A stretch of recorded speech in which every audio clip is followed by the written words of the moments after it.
Вебер. С грижа за вас.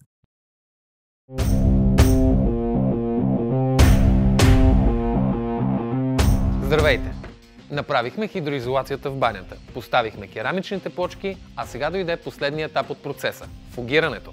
Докато не започнеш да фугираш, така че в квартала ти викат фугата, абсолютно нищо не си направил. Даже не в квартала, в целия град. Не в целия град, в целия свят, момче.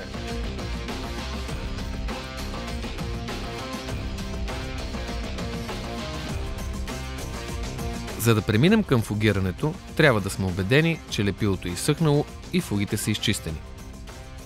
Правилната фугираща смес е от решаващо значение за устойчивостта на покритието. Изборът ти зависи от конкретната употреба на помещението и дългосрочното натоварване, на което фугата трябва да издържи. Фугиращата смес се нанася диагонално спрямо фугите на плочките, като се стремим да напълним цялата фуга в дълбочина. Излишният материал от повърхността на плочките се отстранява.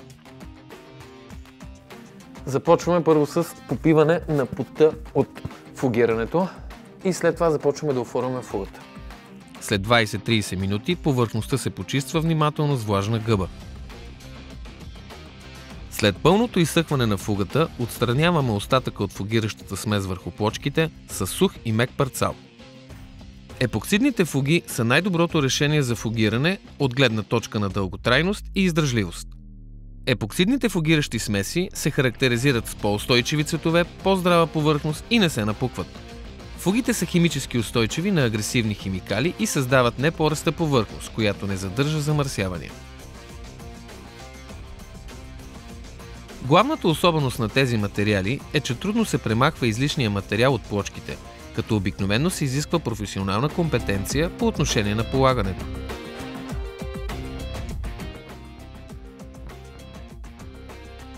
За разлика от другите епоксидни фуги, тази се чисти по-лесно, но въпреки това не се бавете.